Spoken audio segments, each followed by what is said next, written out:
Limited को अभियान आत्मनिर्भर स्वरोजगार को मूल नारा का साथ विक्रम संवत 2072 साल में स्थापित यस श्री निगाले कृषि सहकारी संस्था लिमिटेडले आज कृषि उपज तथा पशुपन्छी संकलन केन्द्र निर्माण कार्यको शिलान्यास कार्यक्रम गर्न लागिरहेको यस कार्यक्रम उपस्थित हुने सम्पूर्ण अतिथि महानुभाव, यस संस्थाका शेयर धनी महानुभाव, अन्य अतिथि उपस्थित महानुभावहरूमा सर्वप्रथम म यस श्री निगाले कृषि सहकारी संस्था लिमिटेड को कोषाध्यक्षको तर्फबाट एवं सिङ्गो सहकारीको तर्फबाट सबैमा सर्वप्रथम हार्दिक नमस्कार गर्न चाहन्छु। कृषि उपज तथा पशुपन्छी संकलन केन्द्र भवन शिलान्यास कार्यक्रमको सभाध्यक्ष गरिदिनु हुनको लागि यस संस्थाका अध्यक्ष श्री महेन्द्र बहादुर खड्काज्यूलाई आफ्नो अतिथिहरूलाई स्वागत भनाइराख्दै सभापतित्व ग्रहण गरिदिनु हुनको लागि म हार्दिक अनुरोध गर्दछु। यो शिलान्यास कार्यक्रममा उपस्थित हुनुहुने प्रमुख अतिथिको रूपमा चाहिँ हामीले आमन्त्रण गरेर उपस्थित हुनुहुने प्रदेश नम्बर 1 का प्रथम आर्थिक मामिला तथा योजना मन्त्रीज्यू, यसै गरी संविधान सभा सदस्य एवं 5 तार क्षेत्र नम्बर क का माननीय श्री गणेश कुमार कामाङज्यू लगायत सम्पूर्ण अतिथिहरूलाई हार्दिक स्वागत गर्दै र म संस्थाको तर्फबाट हार्दिक स्वागत गर्दै आजको कार्यक्रमको सभापतित्व ग्रहण गरेको जानकारी गराउँदछु। धन्यवाद। धन्यवाद अध्यक्षज्यू।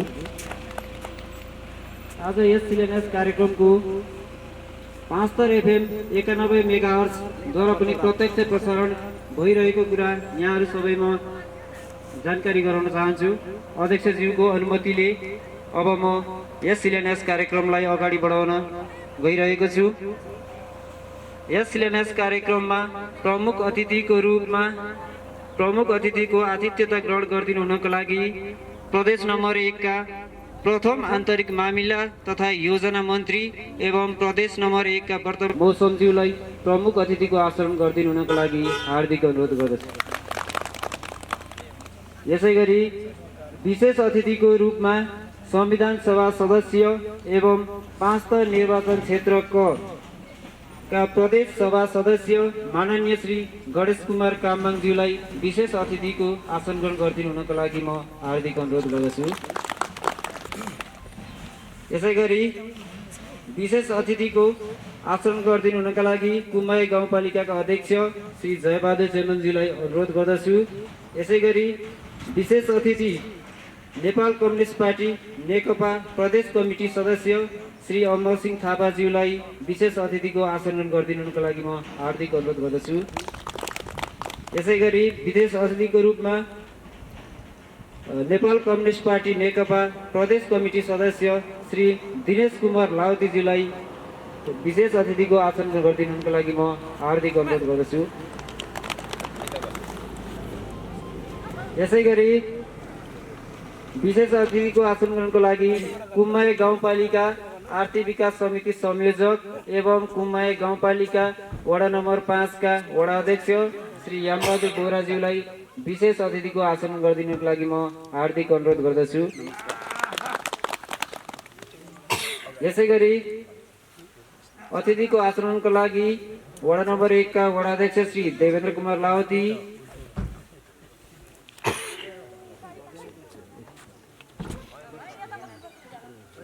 यस कार्यक्रममा उपस्थित हुने सम्पूर्ण शेयर सदस्य महानुभावहरू लगायत अन्य उपस्थित सम्पूर्ण महानुभावहरूलाई मञ्चको अग्रभागतर्फ उपस्थित भइदिएर कार्यक्रमको शोभा बढाइदिनु हुनको लागि हार्दिक अनुरोध गर्दछु। मञ्चको अगाडिपट्टि आएर बसिदिनु हुनको लागि र कार्यक्रमको शोभा बढाइदिनु हुनको लागि म सम्पूर्ण शिरधनी महानुभाव एवं यस कार्यक्रममा उपस्थित महानुभावहरूलाई हार्दिक अनुरोध गर्दछु। यसै गरी अतिथिको आसनको रूपमा वडा नम्बर 2 का वडा अध्यक्ष श्री बालकृष्ण शर्माज्यूलाई अनुरोध गर्दछु। यसै गरी 3 नम्बर वडा अध्यक्ष श्री रामप्रसाद गजरेलज्यूलाई पनि अनुरोध गर्दछु एवं रीतले 4 नम्बर वडा अध्यक्ष श्री पूर्णकुमार खड्काज्यूलाई पनि अतिथिको आसन गर्न अनुरोध गर्दछु। यसै गरी कुम्बाई गाउँपालिका कार्यपालिका सदस्य श्री तारादेवी आचार्यज्यूलाई पनि अतिथिको आसन गर्नको लागि हार्दिक अनुरोध गर्दछु।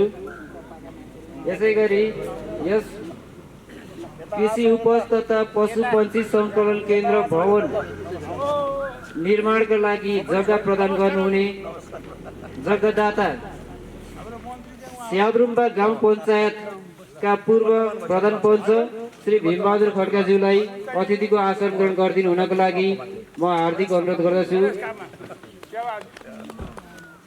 यसै गरी जग्गादाता समाजसेवी वयोवृद्ध श्री खडानन्द रिजालज्यूलाई पनि अतिथिको आसन गरिदिनुको लागि म हार्दिक अनुरोध गर्दछु।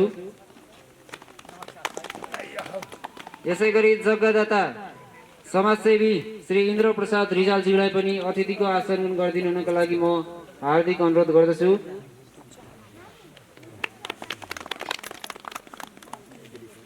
यसै गरी आसन ग्रहण क्रममा नेपाल कम्युनिस्ट पार्टी नेकपा कुम्बाई गाउँ कमिटी इन्चार्ज श्री राजकुमार श्रेष्ठलाई पनि अतिथिको आसनको लागि हार्दिक अनुरोध गर्दछु। यसै गरी नेपाल कम्युनिस्ट पार्टी नेकपा कुम्बाई गाउँ सङ्गठन कमिटी अध्यक्ष मेघराज निरोलाज्यूलाई पनि अतिथिको आसन गराउँदछु।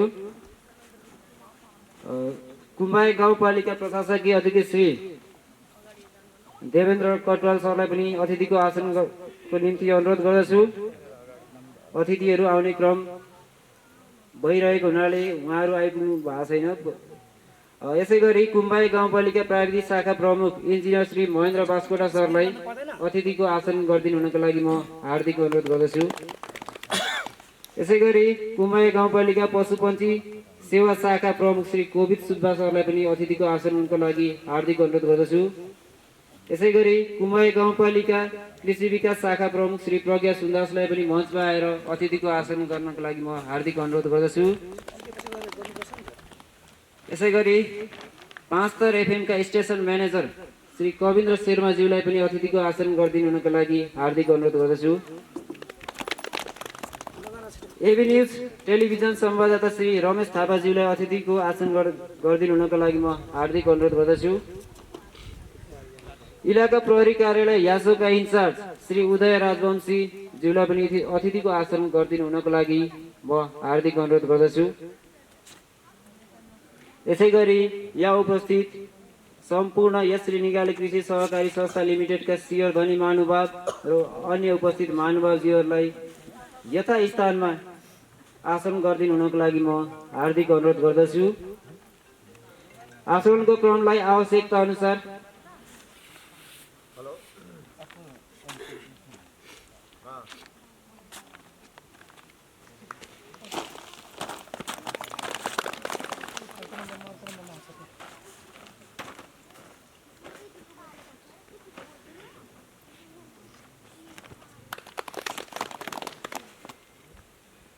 यस पछाडि कार्यक्रमलाई अगाडि बढाउने क्रममा राष्ट्रिय गान गाउनका लागि यस कार्यक्रमका प्रमुख अतिथि विशेष अतिथिज्यूहरू एवं उपस्थित सम्पूर्ण शिर धनी महानुभाव एवं अन्य उपस्थित महानुभावहरूलाई राष्ट्रिय गानमा सहयोग हुनको लागि म हार्दिक अनुरोध गर्दछु। सँगै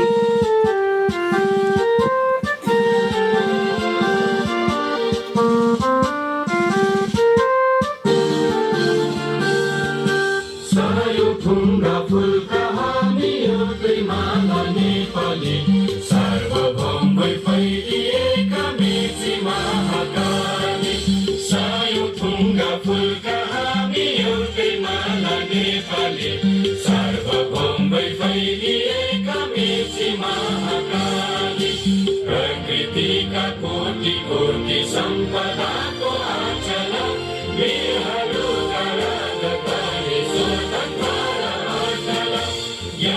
भूमि शान्ति भूमि तराई पहाड हिमाल अखण्ड यो प्यारो हाम्रो मातृभूमि नेपाल बहुजाति भाषा धर्म संस्कृति छन् विशाल अग्रगामी राष्ट्र हाम्रो जय जय नेपाल।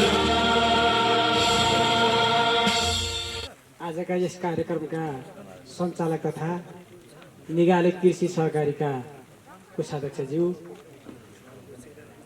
आजका यस कार्यक्रमका अध्यक्ष श्री महेन्द्र बहादुर खड्काज्यू,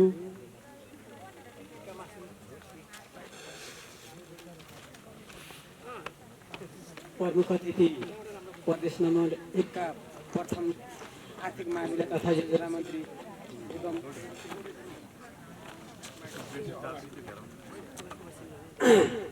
प्रमुख अतिथि प्रदेश नम्बर 1 का श्री इन्द्रबहादुर आम्बु मुखज्यू, विशेष अतिथि संविधान सभा सदस्य एवं 5 थर निर्वाचन क्षेत्र का प्रदेश सभा सदस्य श्री माननीय श्री गणेश कुमार काममाङज्यू, विशेष अतिथि नेपाल कम्युनिस्ट पार्टी नेकपा प्रदेश कमिटी सदस्य श्री अमर सिंह थापाज्यू, विशेष अतिथि नेपाल कम्युनिस्ट पार्टी नेकपा प्रदेश कमिटी सदस्य श्री दिनेश लाउतीज्यू, यसै गरी कुम्माया गाउँपालिका वाडा नम्बर 5 का वाडाध्यक्ष श्री यामबहादुर बोहराज्यू, जग्गादाता स्याब्रुवा गाउँ पञ्चायतका पूर्व प्रधान पञ्चायत श्री भीमबहादुर खड्काज्यू, यसै गरी समाजसेवी एवं जग्गादाता वयोवृद्ध श्री खडानन्द रिजालज्यू, यसै गरी जग्गादाता समाज श्री इन्द्रप्रसाद रिजालज्यू, कार्यक्रममा उपस्थित हुनुभएका प्राविधिक शाखाका प्रमुख श्री महेन्द्र बास पर्ने अलिकति यो उस्तै शब्द भएको हुनाले मलाई क्षमा गरिदिनु हुन म प्रमुख अतिथिसँग अनुरोध गर्दछु। आर्थिक मामिला तथा योजना मन्त्रीलाई उपस्थित गराएर शिलान्यास गराउन पाउँदा हामी सिङ्गो सहकारी उहाँप्रति एकदमै आभार छौँ र यो अवसर दिनुभएको आएर शिलान्यास गरिदिनु भएकोमा हामी हार्दिक आभार व्यक्त गर्दै अब यस संस्थाको कृषि उपज तथा पशु पन्छी सङ्कलन केन्द्र भवन शिलान्यास कार्यक्रमलाई भवनको शिलान्यास गरिदिनु हुनका लागि आज यस शिलान्यास कार्यक्रमका प्रमुख अतिथि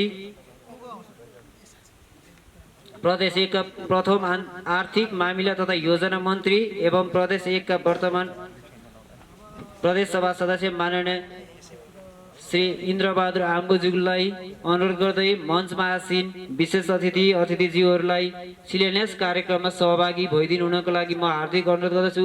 साथै यस संस्थाका कर्मचारी साथीहरूलाई शिलान्यास कार्यक्रमको लागि तयारी गरिदिनको लागि अनुरोध गर्दै र उपस्थित सम्पूर्ण शिर धनी महानुभाव र उपस्थित अन्य महानुभावहरूलाई शिलान्यास कार्यक्रममा तालीद्वारा साथ दिनु हुनको लागि म हार्दिक अनुरोध गर्दछु।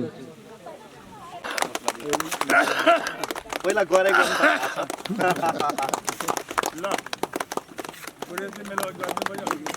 ल है छिटै बनोस् हैन टिका लगाइदिनु पर्छ ल म टिका लगाइदिन्छु है तपाईँ। ल टिका लगाइदिनु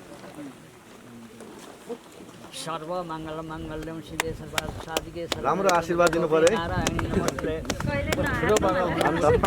सबैलाई जुन संसारको सबैको जुन मालिक हुनु सबैको हुँदैन अनि यो विश्वमा गनिने मान्ने गर्ने जान्ने धनी धार्मिक हुनु। नमस्कार। अब भनेका त्यो वृद्ध श्री खडानन्द रिजालज्यूलाई मञ्चको अगाडिपट्टि सम्मान ग्रहण गरिदिनुको लागि आमन्त्रण गर्दछु जग्गादाता। यसै गरी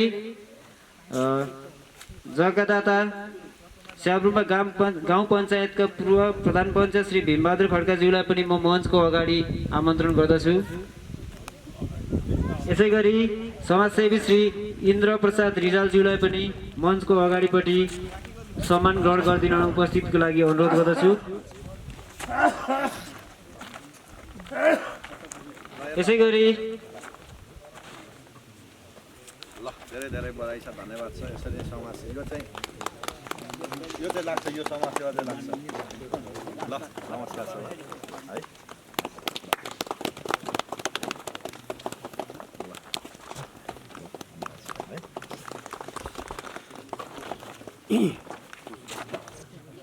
धन्यवाद जीवन सरलाई मेरो 2 शब्द राख्नको लागि यहाँ मलाई उपस्थित गराइदिनु हुनको लागि यहाँलाई धन्यवाद दिन चाहन्छु।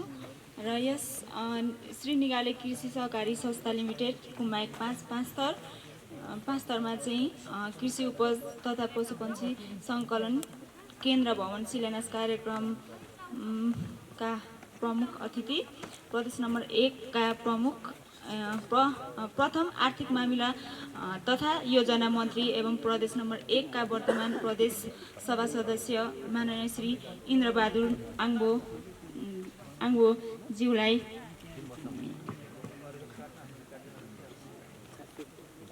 र विशेष अतिथि संविधान सभा सदस्य एवं 5 स्तर निर्वाचन क्षेत्र क का प्रदेश सभा सदस्यमा श्री गणेश कुमार काम्बाङ, विशेष अतिथि कुमाई गाउँपालिका अध्यक्ष श्री जयबहादुर चेम्जोङ, विशेष अतिथि नेपाल कम्युनिस्ट पार्टी नेकपा प्रदेश कमिटी सदस्य श्री अमरसिंह थापा, विशेष अतिथि कुमाई गाउँपालिका आर्थिक विकास समिति संयोजक एवं कुमाई गाउँपालिका वडा नम्बर 5 का वडाध्यक्ष श्री यामबहादुर बोरा, वडा नम्बर 1 का अध्यक्ष श्री देवेन्द्र कुमार लाउती, वडा नम्बर 2 का वडाध्यक्ष श्री बालकृष्ण शर्मा,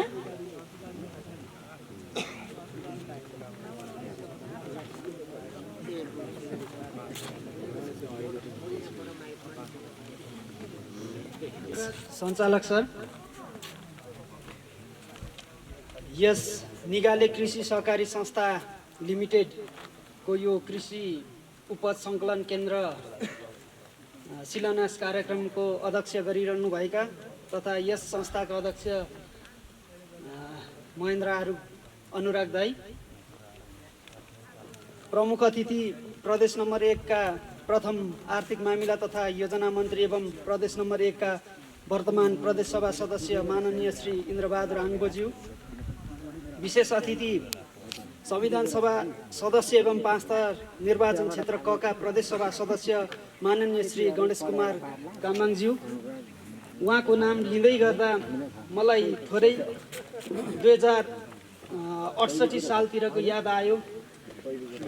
5 स्तरको जिल्ला जीसस भवनमा उहाँले मलाई एसएलसी उत्तीर्ण पश्चात सामुदायिक विद्यालयको तर्फबाट सर्वोत्कृष्ट अङ्क प्राप्त गर्ने विद्यार्थीको नाताले उहाँहरूले तत्कालीन नेकपा एमालेको तर्फबाट एउटा सम्मान कार्यक्रम राख्नुभएको थियो। उहाँले त्यतिखेर दिनुभएको आशीर्वाद, त्यतिखेरको प्रमाणपत्र, डिक्सनेरी र नगद 10,000 मेरो पनि यो करियरको एउटा इटाको रूपमा रहेको कुरा उहाँलाई यहीँबाट अवगत गराउन चाहे। अन्य अतिथिज्यूहरू, विशेष अतिथिज्यूहरू, कुमाई गाउँपालिका वडा नम्बर 5 का वडाध्यक्षज्यू,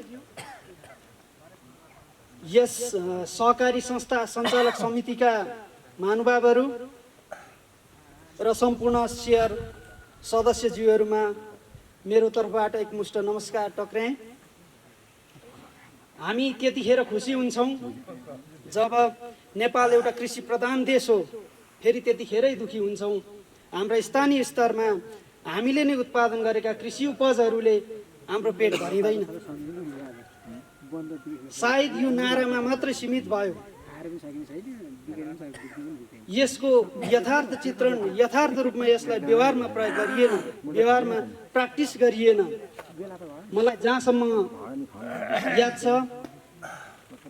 अनुराग दाइले जुन बेला एक समयमा देशको राजनीतिक परिवर्तनका लागि क्रान्ति गर्नुभयो, आज त्यस पछाडि कृषि क्रान्तिमा होमिनु भएको जस्तो मलाई अनुभव भएको छ। यसबाट यो ठाउँ हुँदै देशकै कृषिको तर्फबाट आर्थिक क्रान्तिमा टेवा मिलोस्, मेरो शुभकामना। यो भवन शिलान्यास गर्ने कार्यक्रमसँगै प्राविधिकको नाताले हामी जोडियौँ। उहाँलाई यही पोडियमबाट म के उद्घोष गर्न चाहन्छु भने कुम्माई गाउँपालिकाको प्राविधिक भएको नाताले साथै कन्सल्टिङ सर्भिस उहाँहरूलाई पुर्याउनु पर्ने भएको हुनाले चन्द्रलक्ष्मी कन्सल्टेन्सी प्रालीको तर्फबाट उहाँलाई सम्पूर्ण यस भवन निर्माणका लागि प्राविधिक सहयोग हामीले निःशुल्क उपलब्ध गराउँछौँ, प्राविधिक सहायता पुर्याउँछौँ भनेर उद्घोष गरिसकेका छौँ। तपाईको यो यात्रा, यो सञ्चालक समितिले जुन कदम चाल्नु भएको छ उदाहरणीय बनोस्, यति भन्दै मेरो 2 शब्द यहीँ अन्त्य गर्न चाहन्छु। धन्यवाद। कृषि उपज तथा पशुपक्षी सङ्कलन केन्द्र शिलान्यास कार्यक्रमका अध्यक्षज्यू, यस कार्यक्रमका प्रमुख अतिथि प्रदेश नम्बर 1 का आर्थिक मामिला तथा योजना प्रथम आर्थिक मामिला तथा योजना मन्त्री तथा प्रदेश नम्बर 1 का लागि पाँचथर जिल्ला निर्वाचन क्षेत्र खबाट निर्वाचित माननीय सांसद इन्द्रबहादुर आङ्बज्यू, विशेष अतिथि पाँचथर जिल्ला क्षेत्र नम्बर कबाट प्रदेश सांसद श्री गणेश कुमार कामबाङज्यू, विशेष अतिथिहरू नेपाल कम्युनिस्ट पार्टी नेकपा प्रदेश कमिटी सदस्यज्यूहरू, मञ्चमा आसीन अतिथि कुम्माई गाउँपालिका प्राविधिक शाखा प्रमुखज्यू, कुम्माई गाउँपालिका कृषि शाखा प्रमुखज्यू, पाँचथर एफएम स्टेसन म्यानेजरज्यू, कस्तो अब शिलान्यास चाहिँ भएको छ तर कति बजेटको कुन डिजाइनको कस्तो भवन बन्ने हो यो अब हाम्रा इन्जिनियर सर पनि यहीँ आउनुभएको छ आज कुम्माई गाउँपालिकाको। अब उहाँले चाहिँ त्यो जुन यसका चाहिँ सम्पूर्ण प्राविधिक पाटो चाहिँ हामी निःशुल्क गरिदिने एउटा भन्नुभएको छ, त्यसका लागि म उहाँलाई धन्यवाद दिन चाहन्छु। र बजेटको पाटाहरू के कति आउँछ यहाँ अब बजेटको खास त्यस्तो आएको छैन, केही बजेटको स्रोत होला, कहाँ कहाँ छ स्रोत होइन, त्यो सबै स्रोत आएपछि यदि सम्पन्न हुने गरेको चाहिँ हाम्रो भवन सम्पन्न हुन्छ भने ठिकै छ, हुँदैन भने हाम्रो कुम्माई गाउँपालिकामा हिउँदे सभा तत्कालै बस्दैछ, यसको केही खाकाहरू केही आवश्यकताहरू त्यहाँबाट गर्न सक्ने परिपूर्तिहरू के कति गर्न सकिन्छ यो खाका आएदेखि अब आफूले आफ्नो तर्फबाट आफ्नो जिम्मेवारीको तर्फबाट गर्ने पहल र म पहल गर्ने कुराहरू यो अगाडि बढाउन चाहन्छु। र यसमा थप कार्यक्रम अगाडि बढाउनको लागि हाम्रा यहाँ के अरे आज उपस्थित हुनुभएको छ। हिजो हामीले मतदान गरेर 2074 साल मङ्सिरमा चाहिँ मतदान गरेर हाम्रो यस पाँचथर जिल्लाको निर्वाचन क्षेत्र खबाट निर्वाचित भएर प्रदेश सभामा गएर हिजो मन्त्रीको रूपमा चाहिँ गएर त्यहाँ धेरै योगदान गर्नुभएको र आज पनि उहाँको भूमिका चाहिँ त्यहाँ गएर सभासदको एउटा सांसदको भूमिका रहिरहेको अवस्थामा र सँगै प्रदेशमा चाहिँ फेरि सांसदको भूमिका रहेर यसै जिल्लाबाट चाहिँ विगत लामो समयदेखि एउटा राजनीतिक दलको जिम्मेवारी लिएर पछिल्लो दिनमा संविधान सभाको सदस्य बनेर चाहिँ यहाँ धेरै एउटा भूमिका निर्वाह गरिसक्नुहुने हाम्रा चाहिँ आदरणीय नेताहरू आदरणीय माननीय सांसदहरू यहाँ हुनुहुन्छ र यसका लागि प्रदेश सरकारबाट पनि एउटा राम्रो आशाको चाहिँ म अथवा यहाँ चाहिँ सहयोग चाहिँ गरिदिनु हुन्छ भन्ने म आशा व्यक्त गर्न चाहन्छु। हामीलाई यो एउटा सङ्कलन केन्द्र यस कुम्माई गाउँपालिकामा हरेक ठाउँ पर्न सक्छ, यहाँ पर्न सक्छ, 2 नम्बरमा पर्न सक्छ, माङजाङमा पर्न सक्छ, एउटै सङ्कलन केन्द्र नहुन सक्छ, यासोको आसपासमा अन्य कुनै ठाउँमा पर्न सक्छ। र यसमा पनि यो अहिले जति क्षेत्र चाहिँ यहाँ सम्झाएको छ सायद यो साइजको भवनले हाम्रा सबै कृषि उपजहरू चाहिँ सङ्कलन नहुने अवस्था पनि हुनसक्छ। थप भवनको लागि थप व्यवस्था गर्न थप त्यसको लागि सहयोगको लागि चाहिँ हाम्रा प्रदेश सरकारबाट वा चाहिँ हाम्रा ज्ञान केन्द्र मार्फत अब अन्य कार्यक्रम पनि व्यवस्था गरिदिनु विनियोजन गरिदिनु पनि म अनुरोध गर्न चाहन्छु। अब यही सिलसिलामा अहिले पछिल्लो दिनमा यहाँ कहिले चुनावको कुरा र कहिले चाहिँ यहाँ विभिन्न हल्ला आइरहेको छ। हाम्रा चाहिँ कोरोना भाइरस र यसका नयाँ प्रजातिका चाहिँ हाम्रा कीटाणु के अरे सङ्क्रमण आउने सम्भावना र नेपालमा चाहिँ प्रवेश गरिसकेको पनि छ। बजेट आउँदैन कि भन्ने एउटा अर्कातिर चिन्ता पनि छ। तर यसका लागि विशेष गरेर कृषिमा आउने बजेटहरू अलि सुनिश्चित हुने गरेको चाहिँ हामीले गाउँपालिकाबाट पनि त्यस्तो व्यवस्था गर्न सक्छौँ। अहिले गाउँपालिकाबाट पनि हाम्रा विभिन्न कृषिका कार्यक्रम छन्, यसै सहकारी मार्फत पनि सञ्चालन गर्न सकिन्छ भन्ने कुरा म यहाँहरूलाई जानकारी गराउँदै फेरि म यहाँ तपाईँहरूको चाहिँ यस वडामा अथवा कुम्माई 5 मा रहेको यो सहकारी र यस कुम्माई गाउँपालिका वडा 5 को प्रतिनिधिको हैसियतले गाउँपालिका भरिको चाहिँ म आर्थिक विकास समितिको संयोजकको हैसियतले मैले कृषि क्षेत्रमा पशुपन्छी क्षेत्रमा गर्नुपर्ने र सहकारी क्षेत्रमा गर्नुपर्ने जे योगदान हुन्छ यसका लागि चाहिँ म सकेसम्म हर तरहले चाहिँ म आफू लागिरहनेछु भन्दै म यस आयोजक यो निगाले सहकारी कृषि सहकारी संस्थाले आफ्ना केही कुराहरू राख्न दिएकोमा म आयोजकलाई धेरै धेरै धन्यवाद दिँदै मेरो 2 शब्द यही अन्त्य गर्न चाहन्छु। हस्त धन्यवाद। श्री निगाले कृषि सहकारी संस्था लिमिटेडले उसको आयोजनामा भनौँ पहलमा कृषि उपज तथा पशुपन्छी सङ्कलन केन्द्र भवन पर्दैन सङ्कलन केन्द्र भवन निर्माणको यो शिलान्यास कार्यक्रमको अध्यक्षता गर्नुहुने यही सहकारी संस्थाको अध्यक्षज्यू र यो कार्यक्रमका प्रमुख अतिथि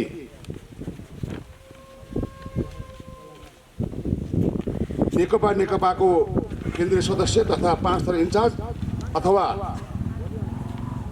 प्रदेश नम्बर 1 को आर्थिक मामिला तथा योजना मन्त्रीज्यू र अघि उद्घोषकज्यूले उद्घोषण गर्नुभए अनुसारका सम्पूर्ण विभिन्न जिम्मेवारी निर्वाह गर्नुहुने सम्पूर्ण महानुभावहरू र यो कार्यक्रमलाई सफल पार्न आउनुहुने यस भेगका सम्पूर्ण आमा दिदीहरू बहिनीहरू र बुबाहरू दाजुभाइहरू सबैलाई मेरो तर्फबाट नमस्कार। संयोगले आज म आइपुगेको छु। म हिजो नेपाल कम्युनिस्ट पार्टी एमालेको जिल्ला सचिवको नाताले 5 थर जिल्लाको जिम्मेवारी सम्हालिरहँदा 5 थर जिल्ला धेरै घुमेको छु। मैले यो ठाउँहरू घुमेको छु। मैले 19 वर्ष 4 महिना नेकपा एमालेको प्रमुख जिम्मेवारी सम्हालेको छु।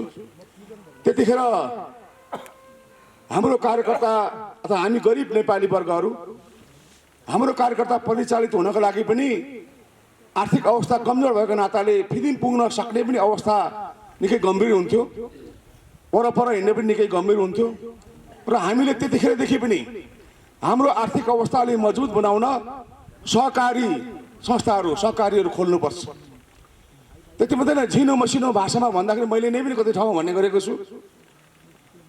हामीले स्वस्थ रहनको लागि एक घर एक करेसाबारी हुनैपर्छ।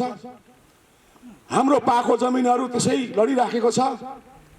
1 रोपनी जग्गामा 5-7 वटा खडल खनेर इस्कुस रोप्नुपर्छ। इस्कुस हुने ठाउँमा सागसब्जी रोप्नुपर्छ। त्यतिखेर सायद अहिले त्यस्तो छैन होला। आजभन्दा 15-20 वर्ष अगाडि हाम्रो देशको अवस्थालाई हेरेर, हाम्रो समाजको अवस्थालाई हेरेर, हाम्रो बजारको अवस्थालाई हेरेर मैले यसो भन्न खोजेको कुरो के हो भने बजारको कुनै सानो बजारमा क्यारम बोर्ड 2 जना साथीहरू 2 जना भाइहरू खेल्छ, तर 12-15 जना रमित हेर्ने हुन्छ। त्यो दृश्यलाई देखेर विदेशीहरूको पूर्वेली विदेशी र पश्चिमेली विदेशीहरूको 2टा भनाइ छ। पूर्वेली भनेको जस्तै जापान हुन्, जापानी नागरिकले यसो भन्थ्यो, नेपालीहरू त्यसै दुःख पाएको होइन नि भन्थ्यो। अब सँगै हिँड्दैछ जापानी र नेपाली, अनि नेपाली र जापानी बात मार्दैछ। जापानले भन्छ नेपालीहरू त्यसै दुःख पाएको होइन नि भन्छ। किन सर भन्छ नेपालीले चाहिँ। त्यो 2 जनाको संवाद हुँदैछ। हेर्नुहोस् न, 2 जना क्यारम बोर्ड खेल्छ, अरू 10-12 जना रमिटे छ भन्छ। जापानी भाषा त यस्तै बोल्छ नि, नेपाली यसरी बोल्छ। अनि काम छैन सर, अनि क्यारम बोर्ड खेल्नै पर्यो हेर्नै पर्यो नि भन्छ नेपालीले। काम किन छैन? जग्गा जमिन त्यसै लडिराखेको छ। त्यो जग्गा जमिनमा जोत्नु, माटो बनाउनु, सागसब्जीहरू रोप्नु, गोडमेल गर्नु, अनि फल्छ अनि बजारमा लगेर बेच्नु, अनि आफै पनि खानु हो। त्यस्तो अवस्था थियो। अनि अरू पनि भन्थ्यो, अनि आफ्नो जग्गै छैन नि सर भन्छ एउटाले। किन जग्गा छैन? हिउँदोमा धान काटेपछि खेत खाली हुन्छ, अनि त्यो आफ्नो जग्गा नभए पनि कसको जग्गा छ 5-6 महिनाको लागि यसो म यस्तो काम गर्छु भन्दा दिइहाल्छ।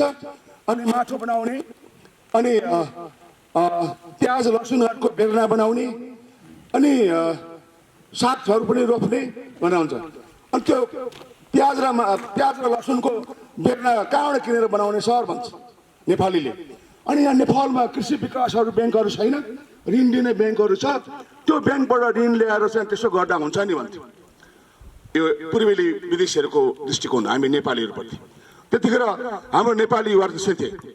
अहिले चाहिँ विदेश जाने चलन छ। अब पश्चिमेलीहरू अमेरिकाले चाहिँ भन्थ्यो नेपालीहरू धेरै धनी छ भन्छ। कसरी सर भन्छ एउटा नेपालीले, उसको बाबु बाजेले कमाइदिएको सम्पत्ति छ अनि त्यही खाँदै आवारा जस्तो काम नपाएको जस्तो बजारमा घुमिन्छ, माटेर हिँड्छ, काम गर्नै परेन, उसको बाजे बजूले पुर्खाहरूले सम्पत्ति कमाइदिएको छ भनेर भन्छ अरे। यो पश्चिमेली दृष्टिकोण। अनि हामी पनि त्यही हेरेर भन्थ्यौँ, म त्यसरी भन्थेँ। हाम्रो एमालेको कार्यक्रमहरूमा, भित्री बाहिरी कार्यक्रमहरूमा बुढापाकामा पनि आउनुहुन्थ्यो। यो गणेशले ठिक भन्यो है, हुनु पनि हो। अनि त्यतिखेर मैले भन्थेँ हामी महँगो चाहिँ धेरै खान्छौँ अरे, सस्तो धेरै खाँदैनौँ अरे। हाम्रो थालमा महँगो चामलको भात चाहिँ उरुङ हुन्छ अनि सागसब्जी चाहिँ यति हुन्छ। अब कति बेला सागसब्जी पनि नफलाउनेकोमा हुँदैन सागसब्जी पनि थालमा। त्यो चामलको भातभन्दा सागसब्जी धेरै खानु अरे। इस्कुस फलाउने अनि सुक्छ भने खडालमा लुकाउने, पछि आवश्यकता अनुसार निकाल्ने, यसरी धेरै इस्कुसहरू फलाउने। अनि पौरखी हातहरू पनि हुनुपर्छ।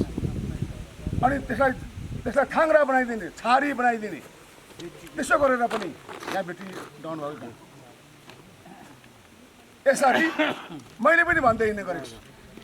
र अहिले अब यहाँ मैले राजनीतिक कुरा गर्नु त मिल्दैन थियो होला। काङ्ग्रेसहरूले गुनासो गर्छ, ईर्ष्या गर्छ। हामी नेकपाहरूसँग धेरै सहकारीहरू छौँ। Audio input. सहकारी संस्था निर्माण गर्ने सवालमा FM mode, USB mode, Bluetooth mode. हामी कम्युनिस्टसँग अगाडि छौँ। र अब त्यही अनुसार आज यहाँ लिगाले कृषि सहकारी केन्द्र स्थापना भएको छोटो अवधिमै यसले धेरै प्रगति गरेको रहेछ। र हाम्रो देशको अहिले हाम्रो देशमा राजतन्त्रले नेतृत्व गरेको 250 वर्ष सामन्ती शासन व्यवस्था ढलेपछि हाम्रो देशमा पुँजीवादी चरित्रको सङ्घीय लोकतान्त्रिक गणतन्त्र छ। त्यो पनि पुस 5 गतेदेखि धरापमा छ, सङ्कटमा छ। त्यो पुँजीवादी चरित्रको सङ्घीय लोकतान्त्रिक गणतन्त्रभित्र हाम्रो देशलाई व्यापक पुँजीको विकास गर्नुपर्छ। नेपाली काङ्ग्रेस सत्तामा पुग्दा होस् वा नेकपा सत्तामा पुग्दा होस्, व्यापक पुँजीको विकास गर्नुपर्छ।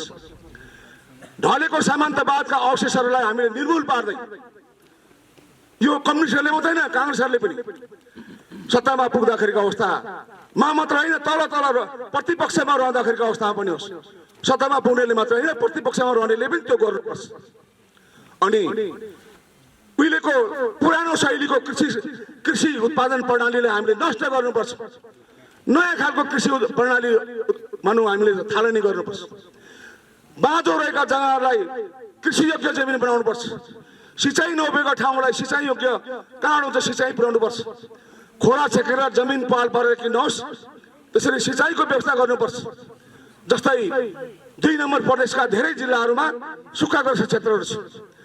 अब यो पहाडकै पनि हाम्रो यो पहाड ठाउँहरूमा यो 2 नम्बर क्षेत्र अति सुक्खाग्रस्त क्षेत्र हो। कसरी हुन्छ राज्यले पानीको व्यवस्था गर्नुपर्छ। अनि सुस्त रहेको निर्जीव रूपमा रहेको उद्योग धन्दाहरूलाई जगाउनुपर्छ, रोजगारीको व्यवस्था गर्नुपर्छ। यो सङ्घीय लोकतान्त्रिक गणतन्त्रको अवधिभरिमा यही 5 वर्षमा मात्रै होइन नि, जबसम्म हामी समाजवादसम्म फड्को मार्दैनौँ तबसम्म जाने सरकारले यो काम गर्नुपर्छ। अनि राज्य संयन्त्रमा भएको सामन्तवादको अवशेषलाई पनि नष्ट गर्नुपर्छ। हाम्रो राज्य संयन्त्रमा तल त छैन त्यसरी, माथिका ठुल्ठुला सचिवहरू हिजो राणा शासनकालको धङधङ्गीहरू अझै पनि रहेको छ। तिनीहरूलाई निर्मूल गर्नुपर्छ। अनि सुरक्षा क्षेत्रमा रहेका सामन्तवादका अवशेषहरूलाई हामीले निर्मूल गर्नुपर्छ। अनि व्यापक पुँजीको विकास गर्दा कसरी गर्ने भन्दा विदेशी महाजनहरू साहु पुँजीपतिहरूलाई पनि हाम्रो देशमा लागू गर्नुपर्छ, सहयोग गर, लगानी गर भनेर भन्नुपर्छ। जस्तै चीनको नेता देङ साओपिङ नीति भन्छ नि, हो त्यस्तै। अनि हाम्रो नेपालीहरू विदेशमा गएर धेरै धेरै पैसा कमाएर बसेको छ, एनआरएन भन्छ छोटकरीमा, उनीहरूलाई पनि नेपालमा लगानी गर भन्नुपर्छ, आर्थिक लगानी गर भन्नुपर्छ। किनभने व्यापक पुँजीको विकास गर्नुपर्छ। अनि 3 खम्बे अर्थनीति अनुसार यो सहकारी नीतिले पनि हाम्रो देशको आर्थिक स्थिति मजबुत बनाउँदै लैजानुपर्छ। रोजगारको सृजना गर्नुपर्छ, बिजुली उत्पादन गर्नुपर्छ, पर्यटनको व्यापक विकास गर्नुपर्छ, स्थानीय स्तरको पर्यटन, जिल्ला स्तर, प्रदेश स्तरको पर्यटनको विकास गर्नुपर्छ। अनि हाम्रो सरकारले ल्याएको नारा समृद्ध नेपाली अनि के भन्छ नि मैले बिर्सेँ, यसरी यो नारालाई हामीले सफल पार्नुपर्छ। र छोटो अवधिमै यो संस्थाले निकै प्रगति गरेको रहेछ, मलाई खुसी लाग्यो। र भवन बनाउने अवस्थामा पुगेको रहेछ, खुसी लाग्यो। यो भवन बनाउँदा नि मलाई सम्झना आयो, अहिलेको यो पुस 5 गतेको घटनाले केन्द्र सरकारको नीतिको कारणले यो भवन बनाउनेमा पनि धक्का लागेको छ। हाम्रो केन्द्र सरकारले हाम्रो प्रदेश सरकारलाई संहिताको नियम अनुसार बजेट कटौती गर्दै ल्याउँदैछ, सुविधाहरू कटौती गर्दै ल्याउँदैछ। त्यति मात्र होइन, अस्ति आर्थिक वर्षमा पेश गरेको विकास योजनाहरूको बजेट पनि रोक्का गरिदिएको छ। अनि हामी प्रदेशसभा सदस्य सांसदहरूले पाउने पूर्वाधार विकास कोष पनि रोक्का भएको छ। मैले माथि मेरो क्षेत्रमा 1-2वटा यस्तै भवन बनाउने योजनामा छ, त्यहाँको सहकारी संस्थाहरूले म 10-10 लाख दिन्छु भनेको थिएँ, त्यो पनि रोकिएको छ, त्यो वितरण गर्नै पाइएको छ। अनि अहिलेको यो पुस 5 गते घटनाले केन्द्रीय शासकको नीतिको कारणले, गलत नीतिको कारणले अहिले यसरी असहयोग पुगेको छ, रोक्का भएको छ। अनि थोरै जानकारी गरौँ, हामी सारा नेपालीहरूले, हामी सबैले त्याग बलिदान गरेर ल्याएको संहिता अहिलेको सरकारले मास्न खोज्दैछ, अधिकार कटौती गर्दैछ।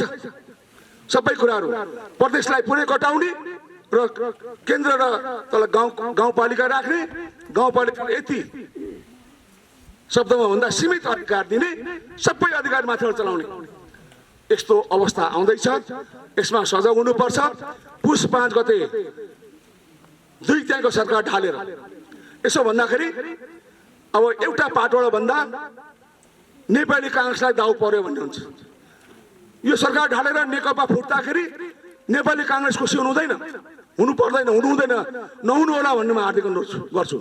किन हाम्रो संविधानमा कुनै पनि सरकार 5 वर्षसम्म अनिवार्य सञ्चालन हुनुपर्छ भन्ने छ। अझ हाम्रो सरकार त 2 त्यागको सरकार हो। हामीले संविधानमा, म एउटा संविधान लेखनका एउटा सदस्य, संविधानमा हामीले पहिलाको अनुभव अनुसार 9 महिनामा सरकार फेरिने चलन थियो।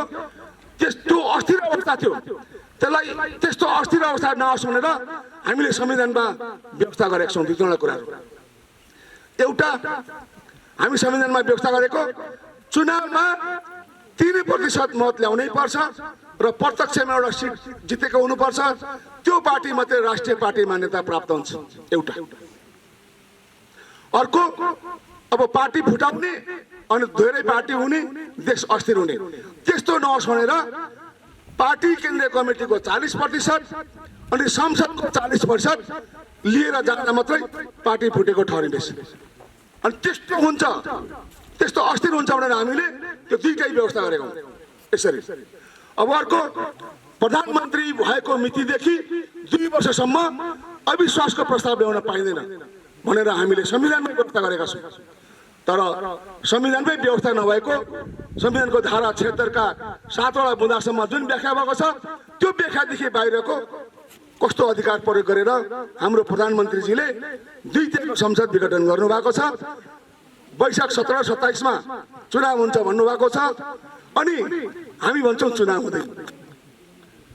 भोलि भोलि यहाँ प्रधानमन्त्रीको समूहको भोलि यहाँ कार्यक्रम छ अरे, त्यहाँ आउने नेताहरूले यसै भन्नुहुन्छ वैशाख 17-27 गते चुनाव हुन्छ भन्नुहुन्छ।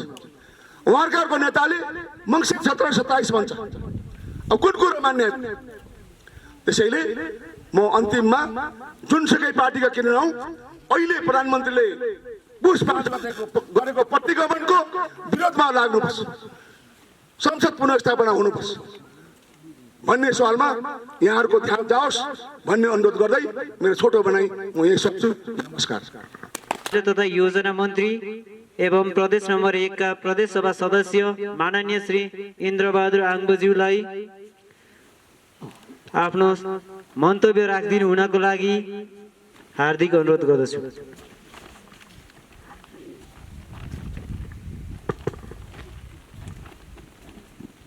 श्री निगाले कृषि सहकारी संस्था लिमिटेडको यो कृषि तथा पशुपन्छी सङ्कलन केन्द्र भवन शिलान्यास कार्यक्रमलाई अध्यक्षता गरिराख्नुभएका कार्यक्रमका अध्यक्ष, सहकारीका अध्यक्ष तथा हाम्रो युवा नेता महेन्द्र खड्काज्यू, मञ्चमा आसीन हाम्रो 1 नम्बर प्रदेशका प्रदेश सभाका माननीय सदस्य गणेश कामङज्यू, मञ्चमा आसीन सबै आदरणीय अतिथिज्यूहरू, जग्गादाता आदरणीय व्यक्तित्वहरू, सबै शेयर सदस्यहरू र कार्यक्रममा सहभागी सबै दाजुभाइ तथा दिदीबहिनीहरू, यहाँहरू सबैमा म मेरो व्यक्तिगत तर्फबाट र यहाँहरूले निर्वाचित गर्नुभएको जनप्रतिनिधिको हैसियतले यहाँहरू सबैलाई म हार्दिक अभिवादन र सबैलाई नमस्कार गर्न चाहन्छु। यस निगाले कृषि सहकारी संस्थाले जुन कृषि उपज तथा पशुपन्छी सङ्कलन केन्द्र जुन भवन निर्माण गर्नको निम्ति आज शिलान्यास गरेको छ र यस शिलान्यास कार्यक्रममा प्रमुख अतिथिको रूपमा यहाँहरूले निमन्त्रणा गर्नुभयो। म सहकारी संस्थालाई आभार र धन्यवाद व्यक्त गर्न चाहन्छु र यो शिलान्यास हुँदै गरेको भवन समयमै निर्माण सम्पन्न होस् यहाँहरूलाई शुभकामना व्यक्त गर्न चाहन्छु र मेरो व्यक्तिगत तर्फबाट र म यहाँको जनप्रतिनिधि हुनुको नाताले यस भवन निर्माणमा मेरो तर्फबाट पनि यहाँहरूलाई आवश्यक रहने प्रतिबद्धता पनि म यस अवसरमा व्यक्त गर्न चाहन्छु। जहाँसम्म नेपालमा जुन बेलासम्म राजा महाराजाको शासन थियो त्यो बेला किसानहरू र निमुखा जनताहरू सबै दास सरह थिए र आर्थिक स्थितिको हिसाबले पनि सबै चाहिँ निमुखा जनताहरू असाध्यै अपमानित हुनुपर्थ्यो। साहु महाजनहरू र सामन्तहरू कहाँ भिख मागे चाहिँ ऋण माग्न जानुपर्ने बाध्यताहरू थियो। हामी सबै राजनीतिक दलहरू र परिवर्तनकामी शक्तिहरू मिलेर नेपालमा 250 वर्षदेखिको लामो राजतन्त्रात्मक व्यवस्थालाई अन्त्य गर्यौं र नेपालमा संघीय लोकतान्त्रिक गणतन्त्र स्थापना गर्यौं र जनताको हातबाट संविधान पनि लेख्यौं, अर्थात् जनताले छानेको प्रतिनिधिहरूबाट संविधान पनि लेख्यौं। हिजो राजा महाराजाहरूको आज्ञाले उनीहरूले छानेको व्यक्तिले संविधान लेख्ने प्रचलन थियो, अहिले जनताले छानेको व्यक्तिहरूबाट हामीले संविधान लेख्यौं र हामीले भन्यौं कि नेपालमा सामन्तवादको अन्त्य भयो र नेपाल संघीय लोकतान्त्रिक गणतन्त्रमा प्रवेश भयो। र आर्थिक दृष्टिले पनि हिजो जसरी सामन्तवादी व्यवस्था र प्रणालीमा निश्चित साहु महाजन केन्द्रित जसरी आर्थिक प्रणाली थियो त्यसलाई अन्त्य गरेर हामीले सबै देशमा एउटा सहकारीको ठूलो आन्दोलन सुरुवात भयो र सहकारीकरणको प्रक्रिया सुरुवात भयो र मैले धेरै सहकारी कर्मीहरूलाई धन्यवाद पनि व्यक्त गर्ने गरेको छु। जसरी हामीले लडेर नेपालमा सामन्तवादको अन्त्य गर्यौं र संघीय लोकतान्त्रिक गणतन्त्र स्थापना गर्यौं, त्यसरी नै सहकारीले सामन्तवादमा आधारित आर्थिक प्रणालीलाई अन्त्य गरेर नेपालमा समाजवाद उन्मुख आर्थिक प्रणालीको विकासमा निर्णायक र महत्त्वपूर्ण भूमिका सहकारीहरूले खेलेको छ। आज सम्मानजनक हिसाबले ऋण लिनको निम्ति, सम्मानजनक हिसाबले ऋण तिर्नको निम्ति र चाहिँ सम्मानजनक ढङ्गले पेसा र व्यवसाय गर्ने वातावरण बनेको छ। यसमा अन्य थुप्रै क्षेत्रको भूमिका हुँदाहुँदै पनि निर्णायक र महत्त्वपूर्ण भूमिका सहकारी क्षेत्रको छ। अझ ग्रामीण अर्थतन्त्रको विकासमा ग्रामीण क्षेत्रमा को आर्थिक जीवन स्तर र आर्थिक गतिविधिमा सहकारी क्षेत्रको असाध्यै धेरै ठुलो भूमिका छ। हामीले संविधानमै सबै दलहरूको सहमतिमै समाजवाद उन्मुख अर्थव्यवस्था र समाजवाद उन्मुख राज्य प्रणालीको परिकल्पना गरेका छौँ र हामीले अहिले सहकारी मार्फत पनि हाम्रो तत्कालीन वाम गठबन्धन अर्थात् नेपाल कम्युनिस्ट पार्टी नेकपाको घोषणापत्रमा पनि मूलतः नेपालको 3 खम्बे आर्थिक नीति सहकारी र चाहिँ सार्वजनिक र निजी गरेर 3 खम्बे अर्थनीतिलाई हामीले प्राथमिकतामा दिएका छौँ।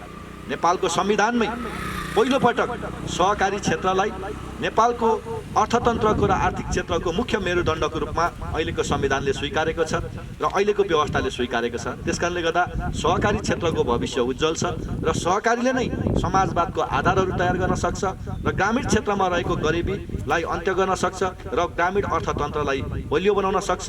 हामी सबैको आर्थिक जीवन स्तर माथि उठाउन सक्छ। यो सहकारीले यसमा महत्त्वपूर्ण र निर्णायक भूमिका खेल्छ। जो कुरा संविधानमा उल्लेख छ र जो कुरा हामीले वामपन्थीहरूको घोषणापत्र अर्थात् नेकपाको घोषणापत्रमा पनि यो कुरा उल्लेख गरेका छौँ। यहाँहरूले जसरी निगाले कृषि सहकारीले करिबन 6-7 स्थापनाको 6-7 वर्षमै निकै महत्त्वपूर्ण उपलब्धिहरू हासिल गरिरहेको छ। एउटा कार्यक्रम त सम्पन्नै गरिसकेको छ।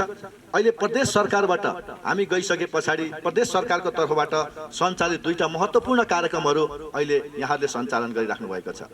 मेरो आफ्नो सूचनामा र मेरो आफ्नो जानकारी अनुसार निकै पारदर्शी ढङ्गबाट र निकै प्रभावकारी ढङ्गबाट यो 2वटा कार्यक्रम खास गरेर बाख्राको बृहत पकेट क्षेत्र निर्माण गर्ने कुरा र सुन्तलाको ब्लकको कार्यक्रम निकै राम्ररी अगाडि बढिरहेको मैले सूचना पाएको छु र मैले त्यो जानकारी पाएको छु।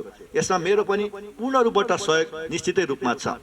म यहाँलाई के विश्वास गरौँ भने यो कृषि क्षेत्रमै जसरी महत्त्वपूर्ण र राम्रो भूमिका यो निगाले कृषि सहकारीले खेल्दैछ, आगामी दिनमा पनि यो अहिलेको चाहिँ कार्यक्रमलाई पनि करिब 3 वर्ष हो नि त, 3 वर्ष कार्यक्रम सम्पन्न गर्ने, अरू कार्यक्रम थप्ने र अझ प्रभावकारी ढङ्गबाट समग्र कुमाईकै अर्थतन्त्रमा कुमाईकै सहकारी क्षेत्रमा यसले महत्त्वपूर्ण र निर्णायक भूमिका खेलोस्। म यहाँको जनप्रतिनिधि हुनुको नाताले यहाँको जनताको आर्थिक जीवन स्तर माथि उठाउने कुरा, दिगो ढङ्गबाट चाहिँ आर्थिक विकास गर्ने कुरा र जनताको चाहिँ आर्थिक जीवन स्तर र बेरोजगारी हटाउने कुरा, यहाँको उत्पादित चिजहरूको बजारीकरण गर्ने कुरा र यसलाई चाहिँ मतलब कृषि क्षेत्रमा यहाँ चाहिँ आधुनिकीकरण गर्ने कुरामा मेरो तर्फबाट पूर्ण रूपबाट यहाँलाई सहयोग हुनेछ। त्यो विश्वास पनि यस अवसरमा म व्यक्त गर्न चाहन्छु। हामीले जतिखेर निर्वाचनको बेला तपाईहरुको बीचमा प्रतिबद्धता गरिराखेका थियौं कि हामी नेपाललाई 5 वर्षमा मध्यम आय भएको मुलुकको रूपमा विकास गर्नेछौं। मध्यम आय भएको मुलुकको रूपमा यसलाई हामी विकास गर्नेछौं, अर्थात् हाम्रो विकास त्यहाँसम्म हुनेछ। जनताको प्रति व्यक्ति आयलाई हामी वृद्धि गर्नेछौं। नेपालको परम्परागत र निर्वाहमुखी कृषि प्रणालीलाई अन्त्य गरेर व्यावसायिक र आधुनिक कृषि प्रणालीको सुरुवात हामी गर्नेछौं। हामी ठूला पूर्वाधार निर्माण गरेर हामीले दोहोरो अङ्कको आर्थिक वृद्धि गर्नेलाई हामीले लक्ष्यमा लिएका थियौं। त्यो कुरा तपाईहरुको बीचमा हामीले राखेका थियौं। शिक्षा र स्वास्थ्य जस्तो क्षेत्र जनताको सहज पहुँचमा हुनुपर्छ र यो गुणस्तरीय पनि हुनुपर्छ। त्यसकारण शिक्षा र स्वास्थ्यलाई राज्यले जिम्मा लिनेछ। कोही पनि मान्छे पढ्नबाट वञ्चित हुने छैन, कोही पनि मान्छे स्वास्थ्य उपचार हुनबाट वञ्चित हुने छैन र सबैको निम्ति स्वास्थ्य उपचारको व्यवस्था राज्यले गर्नेछ। त्यो प्रतिबद्धताहरू हामीले गरेका थियौं। हामीले कोही पनि बेरोजगार भएर संसारका कुना काप्चाहरूमा रोजगारीको खोजीमा भौतारिरहनु नपरोस् र पैसा आउँछ भनेर आशा गरेको बाआमाहरूको आशालाई तुषारपात गर्दै बाकसमा लास आउने स्थिति अब सिर्जना नहोस्। त्यसकारणले गर्दाखेरि त्यो स्थितिलाई ध्यानमा दिएर हामीले घोषणापत्र तयार गरेका थियौं। त्यो प्रतिबद्धता तपाईहरुको बीचमा गरेका थियौं र त्यो प्रतिबद्धता र त्यो घोषणालाई विश्वास गरेर तत्कालीन वाम गठबन्धन अर्थात् नेपाल कम्युनिस्ट पार्टी नेकपाका उम्मेदवारहरूलाई यहाँले अत्याधिक बहुमतले विजय पनि गराउनु भएको थियो। यहाँहरूको आशीर्वाद र यहाँहरूको महत्त्वपूर्ण योगदानको कारण र सदाशयता कारणले गर्दाखेरि मैले पनि यहाँहरूबाट निर्वाचित भएर प्रदेश सरकारको करिब 34 महिना खास गरेर आर्थिक मामिला मन्त्री हेर्ने अवसर पनि प्राप्त गरेको थिएँ। हामीले भनेका थियौं कि 5 थरमा हामीलाई विजय गराइसके पछाडि हामी 5 थरको नयाँ गुरु योजना तयार गर्छौं र 5 वर्षमा 5 थरको नक्सा परिवर्तन गर्छौँ हामी, अर्थात् 5 थरको हाम्रो चित्रलाई नै हामी बदल्छौँ कि हामी त्यो ढङ्गबाट विकासका कामहरू अगाडि बढाउँछौँ। त्यस्ता प्रतिबद्धताहरू तपाईँहरूको बिचमा हामीले गरेका थियौँ र तपाईँहरूले हामीलाई विश्वास गरेर विजय पनि गराउनु भएको थियो। तर आज दुर्भाग्यवश तपाईँहरूले विश्वास गरेको व्यक्तिहरूबाटै निर्वाचित हाम्रो सम्माननीय प्रधानमन्त्रीज्यूले पुस 5 गते जुन कदम चाल्नुभयो त्यो संविधान विपरीत, लोकतान्त्रिक मूल्य मान्यता विपरीत र यो व्यवस्थालाई मास्ने गरी प्रधानमन्त्रीज्यूले त्यो कदम चाल्नुभयो। यो असाध्यै दुर्भाग्यपूर्ण छ। मैले भन्नै पर्छ कि उहाँले सामान्य लोकतान्त्रिक गणतन्त्रको सरकार चलाउने होइन, अर्कै फरक खालको तानाशाही शासक बन्ने परिकल्पना गरेर जुन कदम चाल्नुभयो यो असाध्यै दुर्भाग्यपूर्ण छ। म तपाईँहरूको अगाडि माफी माग्न चाहन्छु, क्षमा माग्न चाहन्छु। हामीले हाम्रो नेतालाई चिनेनौँ। हामीले सत्ता, शक्ति र नेतृत्व गलत व्यक्तिलाई दिँदाखेरि आज नेपाल कम्युनिस्ट पार्टी नेकपा विभाजित त भयो, प्रतिनिधि सभा विघटन त भयो, त्यति मात्र होइन देश नै अस्थिरतातर्फ गएको छ र अस्थिरताको भुमरीमा देश यतिखेर परिराखेको छ। यो दुर्भाग्यपूर्ण हुन गयो, यसको निम्ति हामीले क्षमा माग्नै पर्छ। एउटा गलत शासक अर्थात् भस्मासुरको हातमा देश पर्दाखेरि, सत्ता र शक्ति पर्दाखेरि त्यसको परिणाम के हुँदो रहेछ भन्ने कुरा दुर्भाग्यपूर्ण रूपमा यतिखेर हामीले बेहोरिरहेका छौँ। हामीले 10 वर्षे जनयुद्ध र 19 दिनको जनआन्दोलन मार्फत हामीले जे महान उपलब्धिहरू हासिल गरेका थियौँ त्यो उपलब्धिमाथि धेरै ठुलो वज्रपात अहिले प्रधानमन्त्रीको कदमबाट भएको छ। जतिखेर नेपालमा वाम गठबन्धन भयो र अझ झन्डै 2/3 बहुमतको केन्द्रीय सरकार र 6वटा प्रदेश सरकार 2/3 बहुमत सहित गठन भयो, निर्माण भयो, हामी अत्याधिक खुसी थियौँ। सायद जनताको पनि खुसीको सीमा थिएन। पहिलोपल्ट नेपालमा स्थिर सरकार बन्दै थियो। हाम्रो संविधानले पनि 5 वर्षमा एकपल्ट मात्रै चुनाव हुने परिकल्पना गरेको छ। हाम्रो संविधानले प्रधानमन्त्रीलाई सनक उठ्दैमा, प्रधानमन्त्रीलाई रिस उठ्दैमा संसद विघटन गर्ने कतै पनि परिकल्पना गरेको छैन। हाम्रो संविधानले यो लोकतन्त्रलाई र यो अहिलेको प्रणालीलाई स्थायित्व दिने कल्पना मात्रै गरेको छ। तर एउटा सनकी शासक जसलाई हामीले चिन्न सकेनौँ, अब भस्मासुर भएर अहिले हाम्रो उपलब्धि लोकतान्त्रिक गणतन्त्रमाथि प्रहार गरेको छ, यो हाम्रो व्यवस्थामाथि प्रहार गरेको छ र देशलाई अन्धकारतिर धकेल्ने प्रयत्न भइरहेको छ। यसमा हामीले यसलाई गम्भीरतापूर्वक बुझ्नुपर्छ र गम्भीरतापूर्वक यसको सामना गर्नुको विकल्प छैन। हामीलाई के विश्वास छ भने अहिले अदालतमा यो मुद्दा विचाराधीन छ र बहस भइरहेको छ। हामीलाई के विश्वास छ भने संविधानको व्याख्या गर्ने जिम्मा पाएको सम्मानित अदालतले एउटा सनकी शासकले संविधानमा कतै परिकल्पना नगरिएको संसदको विघटन गर्ने जुन चाहिँ अवैधानिक र असंवैधानिक निर्णय छ यसको विपक्षमा निर्णय गर्नेछ र यसलाई बदर गर्नेछ र ट्र्याकभन्दा बाहिर हुँदै गएको र लोकतन्त्र र देश नै खतरामा पर्दै गरेको अवस्थामा संविधानको रक्षाको पक्षमा अदालत उभिन्छ। यो कुरामा हामी विश्वास व्यक्त गरेका छौँ र त्यो संविधान पुनर्स्थापनाको बाटोमै देश जानुपर्छ। आज प्रधानमन्त्रीजी र प्रधानमन्त्रीका केही मतियारहरू मात्रै यो अहिले ताजा जनादेश भन्दै प्रधानमन्त्रीको यो कदमको पक्षमा छन्। आज नेपालका लोकतन्त्रको निम्ति लडेका सम्पूर्ण राजनीतिक दलहरू,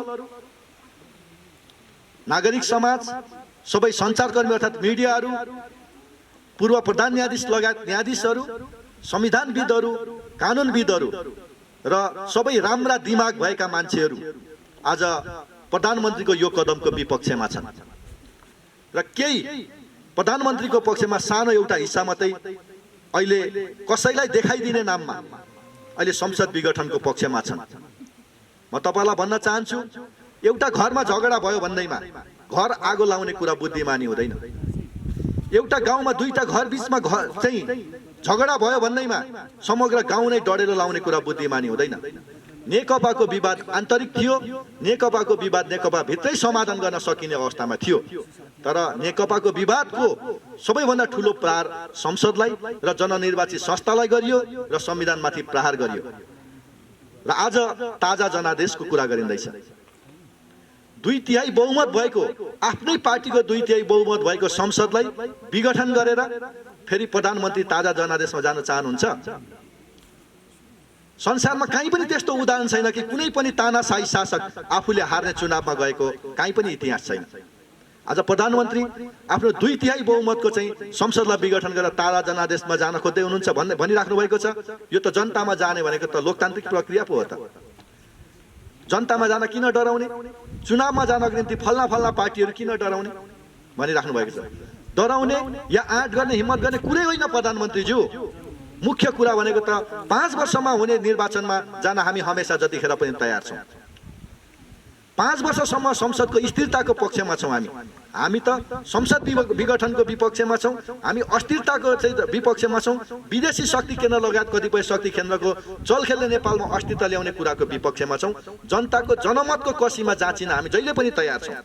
तर प्रधानमन्त्रीज्यूलाई आज यो फेरि 2/3 बहुमत ल्याउने या बहुमतको सरकार बनाउनको निम्ति प्रधानमन्त्रीले निर्वाचन घोषणा गर्नुभएको होइन, संसद विघटन गर्नुभएको होइन। प्रधानमन्त्रीज्यू अर्कै बाटो हिँड्नै खोज्नुहुन्छ। त्यो भनेको विगतमा तानाशाहहरूले मुख्य रूपमा ज्ञानेन्द्र जुन बाटो हिँड्न खोजे त्यही बाटो हिँड्न खोजिराख्नु भएको छ।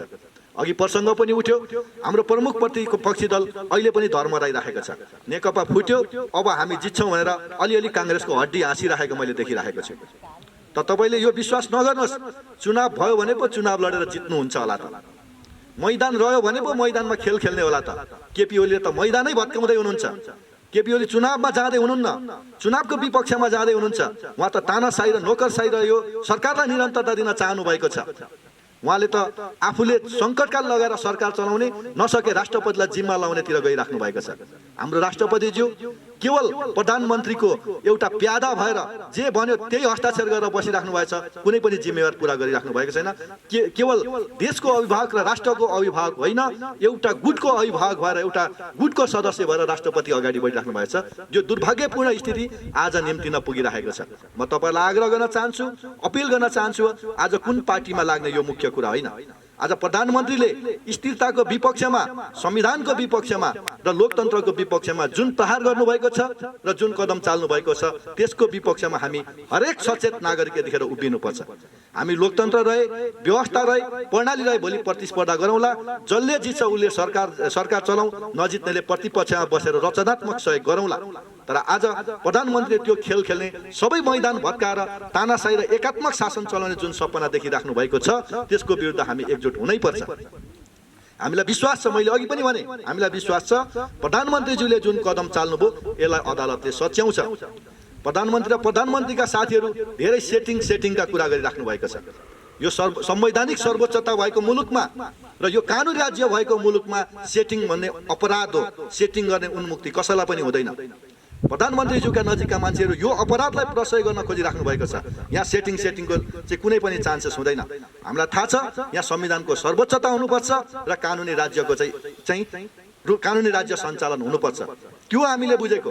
त्यसकारणले गर्दाखेरि प्रधानमन्त्रीको सेटिङ जनताको बलमा भत्किनेछ। प्रधानमन्त्रीले निर्वाचन आयोग र चाहिँ अदालतमा गरेको सेटिङ जनताको बलमा भत्किनेछ र संविधान र कानुनको बलमा भत्किनेछ र जनताको जित हुन्छ। हामी सत्य र न्यायको पक्षमा छौँ। जसरी प्रधानमन्त्रीज्यूले असंवैधानिक र गलत कदम चाल्नु भएको छ, प्रधानमन्त्रीज्यूको पराजय निश्चित छ। मलाई विश्वास छ कि अदालतले फैसला गरेको भोलिपल्ट प्रधानमन्त्रीज्यूले बालकोटको बाटो तताउनुको विकल्प छैन। उहाँ बालकोट जानै पर्छ, फर्किनै पर्छ। त्यस पछाडि अहिले प्रधानमन्त्रीज्यूको कदमलाई चाहिँ चुरीफुरी गर्दै समर्थन गर्नेहरू, कतिपय ठाउँमा दिउँसै चाहिँ मान्छेलाई टेकुला जस्तो फुर्तीफार्ती गर्ने साथीहरूको हालत के हुन्छ, यो एउटा गम्भीर समीक्षा गर्नुपर्ने अवस्था आउँछ। प्रधानमन्त्रीज्यूको पार्टीको विघटनको कुनै पनि विकल्प छैन। दोस्रो कुरा, यदि प्रधानमन्त्रीको सेटिङ, प्रधानमन्त्रीले गरेको अपराधलाई अदालतले समर्थनै गरिदियो भने पनि त्यो पनि त थाहा छ हामीलाई।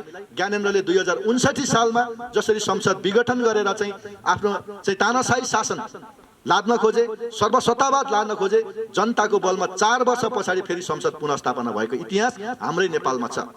ज्ञानेन्द्र जस्तो सावंश इतिहास बोकेको र 250 वर्षको राजतन्त्रात्मक इतिहास बोकेको ज्ञानेन्द्र जस्तो शक्तिशाली तानाशाहलाई त हामीले सडकमा ल्याएर घिसार्यौं भने हामी जस्तै धुलोबाट हुर्केको खड्गप्रसाद ओली जस्तो कागजी तानाशाहलाई हामी 4 महिनामा सडकमा ल्याएर घिसार्छौं।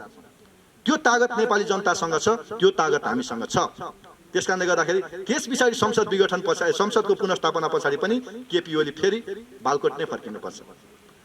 ल ठिक छ, 2 वर्षमा निर्वाचनै भयो रे, त्यो निर्वाचनको सामना गर्न हामी तयार छौं। निर्वाचन पछाडि पनि केपी ओलीले यो जुन गलत कदम चाल्नुभयो, नेपाली जनताले उचित फैसला र उचित न्याय पक्कै पनि निर्वाचनको माध्यमबाट जान्छन्। त्यस पछाडि पनि केपी ओली फर्केर जाने बालकोट नै हो।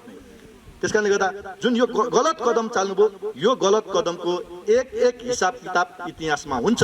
त्यसकारणले गर्दाखेरि यो कुरा एक हिसाब र एक फैसला जनताले दिन्छन्, यो कुरामा हामी पूर्ण विश्वास गर्छौं। र म यहाँलाई आग्रह गर्न चाहन्छु, हामी आज कुन पार्टी कुन नेताको पछि होइन, पहिलो कुरो प्रतिगमनको विपक्षमा उभियौं। केपी ओलीले गरेको गलत कदमको विपक्षमा हामी उभिनुपर्छ।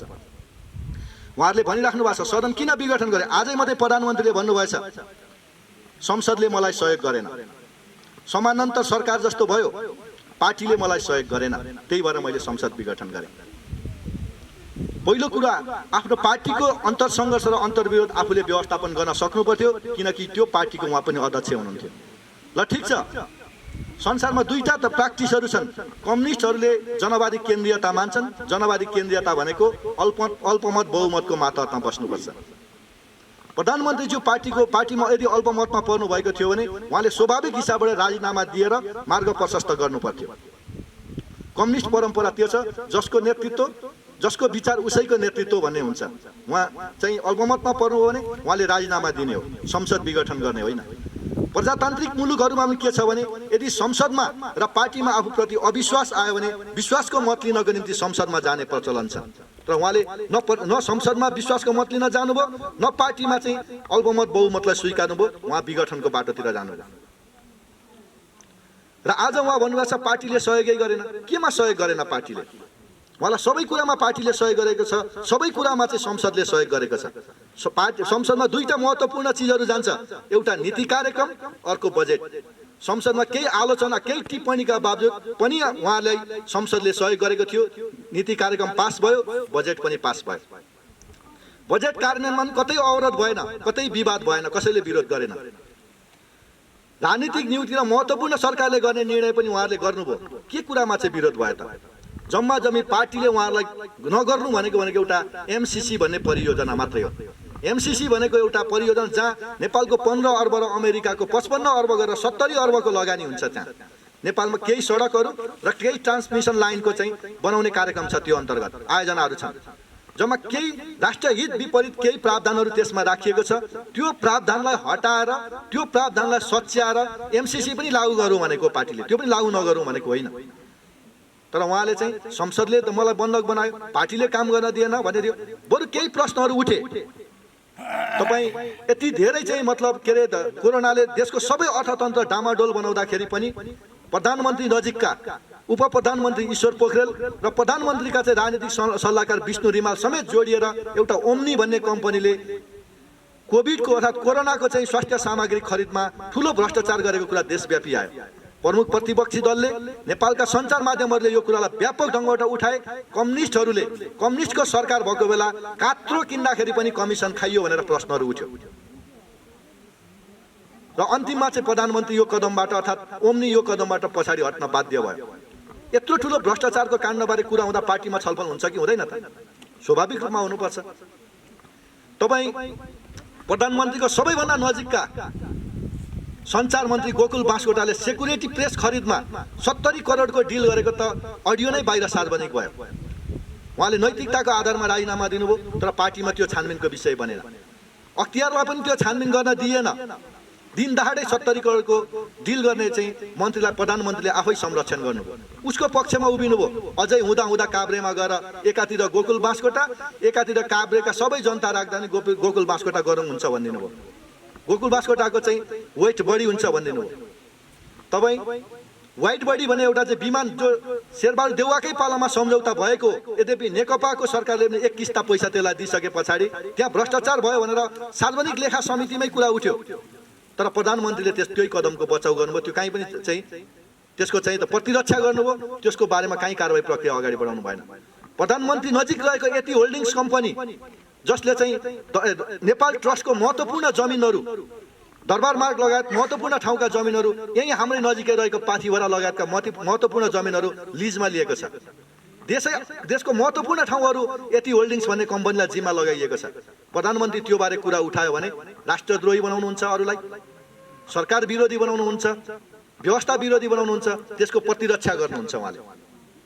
र प्रधानमन्त्री यस्तो भ्रष्टाचार अनियमितताको अगाडि अनियमिततालाई चाहिँ यसलाई कारबाही गर्ने, यसलाई छलफल गराउने भन्नाले यसको प्रतिरक्षा गर्ने बाटोतर्फ जानुहुन्छ भने पार्टीमा स्वाभाविक छलफल बहस हुने हो कि होइन त?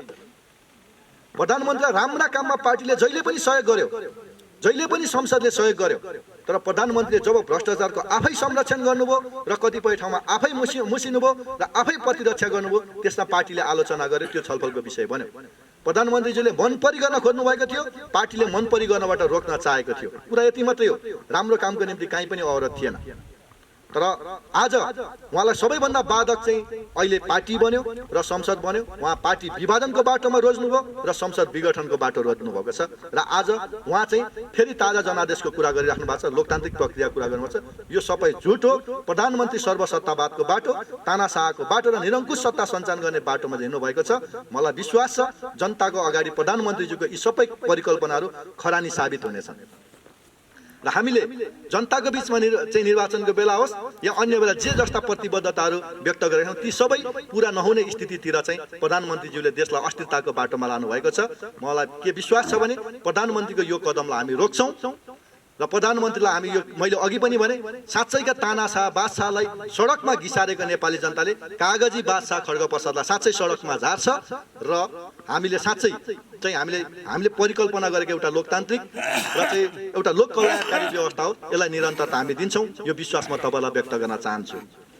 दोस्रो कुरा र अन्तिममा म तपाईँहरूले यहीँबाट निर्वाचित गरेको जनप्रतिनिधि, हामीले निर्वाचनको बेला घोषणापत्रमा होस् या मत माग्ने सिलसिलामा होस् या निर्वाचन पछाडि मैले व्यक्त गरेको प्रतिबद्धतामा होस्, हामीले भनेका थियौँ कि 5 थरको नक्सा हामी परिवर्तन गर्छौँ, 5 थरको विकासमा हामी गुणात्मक फड्को मार्छौँ भनेर हामीले भनेका थियौँ।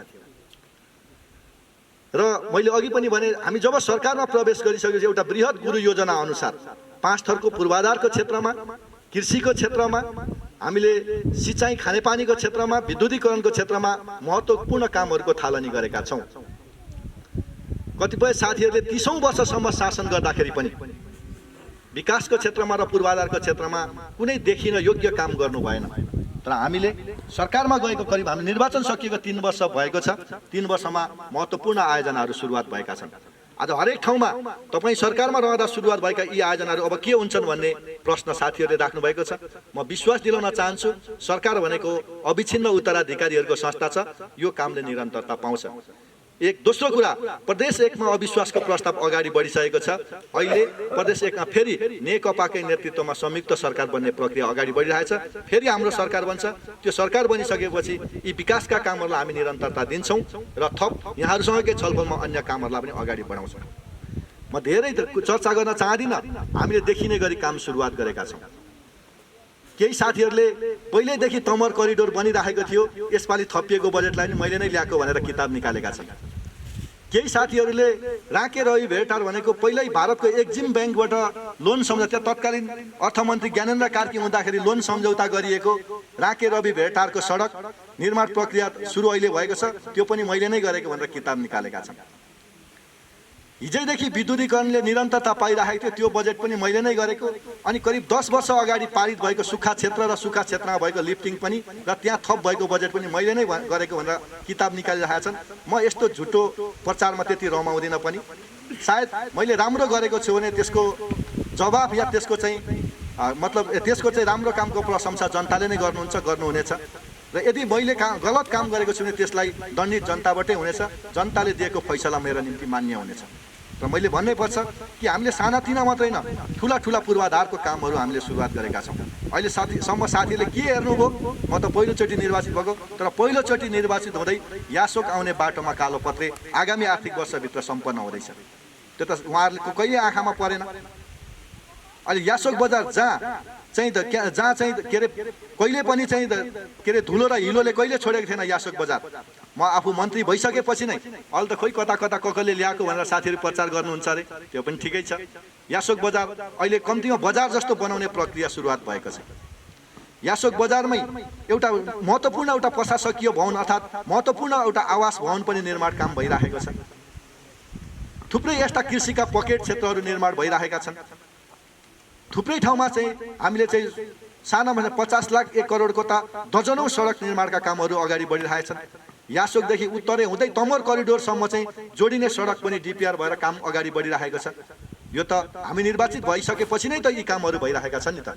यहाँका विद्यालयहरूको पूर्वाधार विकास, यहाँको चाहिँ स्वास्थ्य क्षेत्रको पूर्वाधार विकासमा पनि हामीले महत्त्वपूर्ण चाहिँ योगदान गरेका छौँ, त्यो सहयोग गरेका छौँ र यी चिजहरूलाई निरन्तरता दिँदाखेरि जनताले निकै ठुलो सुविधाहरू प्राप्त गर्छन्। कति प्रतिगामी विचारलाई ढाकछोप गर्नको निम्ति यो गरिराख्नु भएछ, यसमा विश्वास यहाँहरूले गर्नु हुँदैन।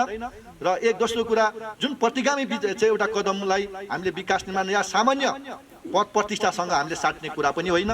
त्यहाँ तपाईँहरूलाई म के अपिल गर्न, के विश्वास गर्न चाहन्छु भने हामी अझै वसन्तजीले त आफै चाहिँ आफ्नो आफै भइरहेको प्रतिनिधि सभा भङ्ग गर्नको निम्ति हस्ताक्षर गर्नुभएको छ। उहाँ त भङ्ग भइसक्नु भएको छ। हामी त तपाईँहरूले निर्वाचित गरेकै 5 थरका 2 जना प्रतिनिधि यहाँ छौँ। हाम्रो त अझै पनि 2 वर्षसम्म यहाँहरूकै जनप्रतिनिधि हो। यहाँ अझै सरकार पनि फेरि त्यही बन्छ। म तपाईँहरूलाई विश्वास गराउन चाहन्छु, यो एकचोटि भोट झुक्क्याएर अनि त्यस पछाडि हराउने कुरा होइन। म आज करिब 37 वर्षको उमेरमा छु, बाँकी 30 वर्ष यही राजनीति गर्ने मेरो आफ्नो प्रतिज्ञा छ। यहाँभन्दा अर्को परिकल्पना मैले गरेको छुइनँ।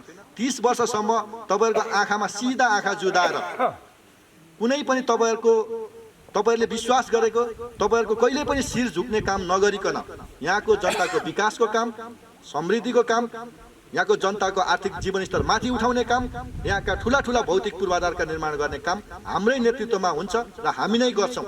र कुनै पनि यहाँहरूको अगाडि दिएको वचन त्यो खेर जाँदैन, पुरा गरी छाड्नेछौँ भन्ने समेत यहाँलाई विश्वास दिलाउँदै म यस कृषि निगाले कृषि सहकारी संस्थाको उत्तरोत्तर प्रगतिको कामना गर्न चाहन्छु र यहाँहरूलाई आगामी दिनमा अन्य सबै कार्यक्रमहरूमा पनि मैले सहयोग गर्ने प्रतिबद्धता व्यक्त गर्न चाहन्छु र यो भवन निर्माणमा पनि मेरो व्यक्तिगत तर्फबाट पनि र म आफू यहाँको जनप्रतिनिधिको हैसियतले पनि यहाँलाई सहयोग हुने विश्वास व्यक्त गरेर मैले आफ्नो भनाइ यहीँ टुङ्ग्याउँछु। धन्यवाद, सबैलाई नमस्कार। हामीले 2-3 वटा लगातार प्रदेश सरकारका कार्यक्रमहरू चलायौँ। मैले पटक फेरि मैले अघि भने हाम्रै आदरणीय प्रमुख अतिथिज्यूलाई चाहिँ मन्त्री हुँदा समेत तपाईँले यति पैसा चाहिँ बढाइदिनु पर्छ दाइ भनेर पटक उहाँलाई चाहिँ मैले म्यासेन्जरमा लेख्थेँ, फोन उठाउनु भएन यदि भने, र त्यो अनुसारले सम्बोधन पनि चाहिँ हामीलाई गर्नु र त्यही आज एउटा श्रेय पनि हामीले दिन जान्नु पर्दछ। मैले भन्न खोजेको यो यी कार्यक्रमहरू सबै क्षेत्रका कार्यक्रमहरू, यी कृषिका कार्यक्रमहरू, भेटनेरी अफिसका कार्यक्रमहरू सबै चाहिँ केही श्रेय हामीले जस्तो जनस्तरमा हामीले श्रेय लिए पनि र हामीले चाहिँ त्यो क्षेत्रलाई श्रेय दिए पनि समग्रतामा आजका प्रमुख अतिथिज्यूको विशेष भूमिका यी कार्यक्रमहरूमा चाहिँ छ। र मैले अर्को एउटा कार्यक्रममा पनि चाहिँ सहभागी हुँदाखेरि प्रमुख अतिथि विशेष अतिथिज्यूहरूलाई म धेरै बेर रोक्न चाहन्न। निगाले कृषि सहकारी संस्था लिमिटेडले गर्न खोजेको बाउ र छोरालाई भेट गराउने मात्रै हो, त्योभन्दा बढ्ता केही है। बाउ र छोराको कसरी भेट्न आउँदो रहेछ भने छोरो बिहानै उठेर जान्छ अनि दिनभरि क्यारम बोर्ड खेल्छ, बाउ उठेर खेताला खोज्न जान्छ अनि त्यो खेताला पाउँदैन, नपाएपछि भरे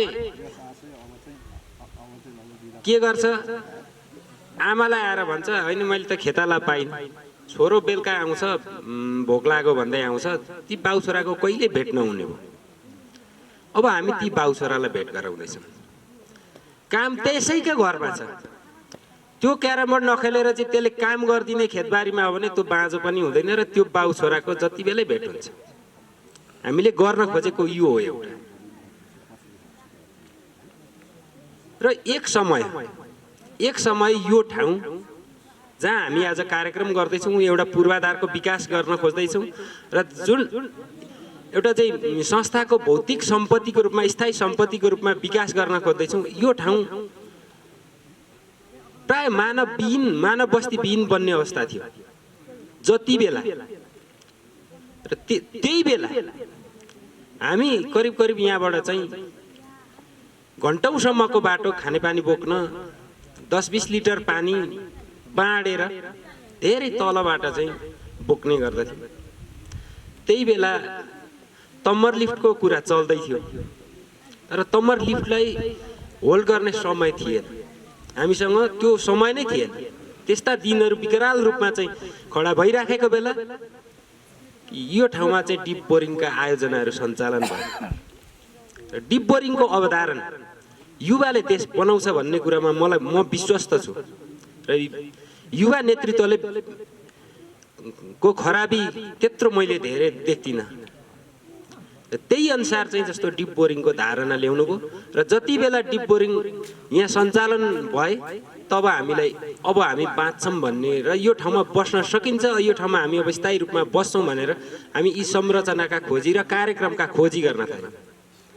त्यही डिप बोरिङ कार्यक्रमको उद्घाटन गर्दै गर्दा आदरणीय प्रमुख आजका प्रमुख अतिथिज्यूले त्यो दिन पनि प्रमुख अतिथि भएर चाहिँ त्यहाँ उद्घाटन गर्दै गर्दा अब यहाँ कृषि क्षेत्रमा आमूल परिवर्तन गर्नुपर्छ र चाहिँ यो के अरे यो क्षेत्रबाट हैन 5 स्तरबाट गोरु उन्मूलन गर्ने कुरा गर्नुभयो। उहाँले पहिला चाहिँ तपाईलाई यो के भन्छ यो यी कार्यक्रमहरू हामीलाई दिएर चाहिँ लु भनेर आशीर्वाद जस्तो दिएर अनि त्यो बोल्नु भएको थिएन।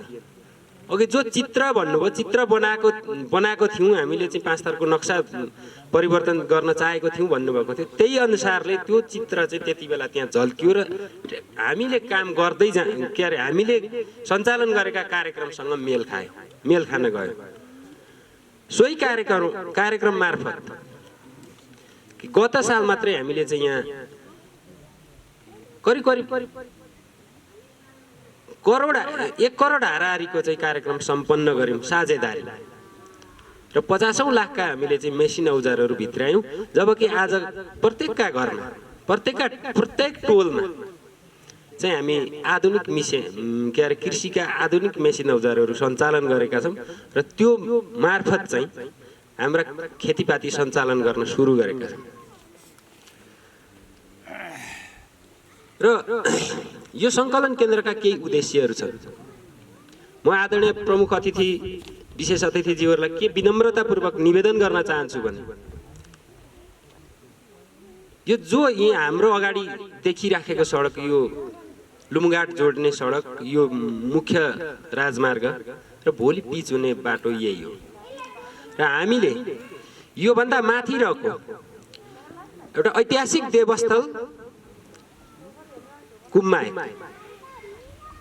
त्यसको वरिपरि त्यस कुम्माईको थोरै तलतिर एउटा सडक छ यसैको माथि र यो बीचमा निजी नम्बरी जग्गा 200-250 रोपनी भन्दा ज्यादा छ र त्यो सबै बाँझो छ, पहिला खेती गरेको जग्गा हो र यसलाई यो ठाउँलाई यो गाउँलाई हामीले एउटा नमुना गाउँको रूपमा विकास गर्नलाई र यो बाँझो जग्गालाई हामीले कृषि पार्कको रूपमा स्थापना गर्नलाई चाहिँ एउटा धारणाको विकास गरेका छौं र केही त्यो विषयसँग सम्बन्धित केही महत्त्वपूर्ण साथीहरूलाई विषय विशेषज्ञहरूलाई हामीले यहाँको चाहिँ अवलोकन गराएका छौं र माटो जाँच यी कामहरू चाहिँ हामीले सुरु गरेका छौं। र जस्तो अहिले हाम्रा यो भवन निर्माणका स्रोतहरू के हुन् त? हामीसँग स्रोत त्यस्तो कुनै कार्यक्रम मार्फत छैन भन्ने कुरा यहाँलाई अनुरोध गर्दै र अर्को जस्तो अलिकति अब तत्काल एउटा आशा लाग्दो कुरा पनि चाहिँ के भयो भने अब हाम्रै मन्त्री पूर्व मन्त्रीज्यूहरूकै नेतृत्वमा चाहिँ जस्तो यहाँको प्रदेशको सरकार बन्ने कुरा भयो। मलाई कार्यक्रम छोट्याउनलाई भन्नुभयो, यो मैले उहाँलाई प्रस्तावै यहाँनिर भन्नै पर्छ जति भने पनि अब म 5 मिनटभन्दा बढी उहाँलाई पटक्कै लिन्न होइन। उहाँको समय म 5 मिनटभन्दा लिन्न, भरे अरू केही रहला होइन। यो अहिले जस्तो उद्देश्य मैले केही भने, सङ्कलन केन्द्रका उद्देश्यहरू केही राखेँ होइन। यसका उद्देश्य अहिले तत्काललाई चाहिँ हामी चाहिँ मल बिउ बिजनहरू चाहिँ यहाँबाट उपलब्ध गराउने आफ्ना सेयर सदस्यलाई यो रह्यो एउटा। र हामीले जैविक मल खाद निर्माणका लागि एउटा चाहिँ पूर्वाधारको तयार गर्नुपर्छ र त्यसलाई विकास गर्नुपर्छ भन्ने उद्देश्यले होइन यो के अरे रासायनिक मललाई विस्थापित गर्नुपर्छ भन्ने सोच पनि चाहिँ हामीले राखेका छौँ। र यही कार्यक्रम मार्फत म आजको प्रमुख अतिथिज्यूलाई विनम्रतापूर्वक अनुरोध गर्दछु कि यो विषयमा अलिकति छुट्टा कार्यक्रम बनाऊ र विषय विशेषज्ञ साथीहरूबाट यो चाहिँ यस्तो यस्तो गर्यो भने गर्न सकिन्छ भन्ने खालको एउटा धारणा चाहिँ आएको छ। र किसानहरूलाई चाहिँ व्यवसायीकरण गर्ने कुरामा हामी प्रतिबद्ध छौँ र यिनै कुरा राख्दै र आजको प्रमुख अतिथि विशेष अतिथि लगायत हाम्रो गाउँपालिकाबाट पाल्नुहुने सरहरू जनप्रतिनिधिज्यूहरूलाई हार्दिक धन्यवाद र चाहिँ विशेष स्वागत गर्दै फेरि पनि जस्तो हामी यहाँ अलिकति मैले छुट्न खोजेको कुरा, हामीलाई दुईटा कार्यक्रमबाट कार्यालयसँग सहमति गरेर एउटा बृहत्तर बाख्रा पकेट प्याकेज कार्यक्रम, यो भेटनेरी अस्पताल तथा पशु विज्ञ केन्द्र 5 थरको 4 लाख सहयोग सहमतिको कुरा र सुन्तला ब्लक विकास कार्यक्रमको यो श्री कृषि ज्ञान केन्द्र 5 थरसँग अनुरोध गर्दाखेरि यी त्यही कार्यक्रम मध्येका दुईटा कार्यक्रमका क्षेत्रहरूबाट हामीले जम्मा 7 लाखको बजेट सहमति भएको छ र त्यही हाम्रो बिउ पुँजी यति नै हो।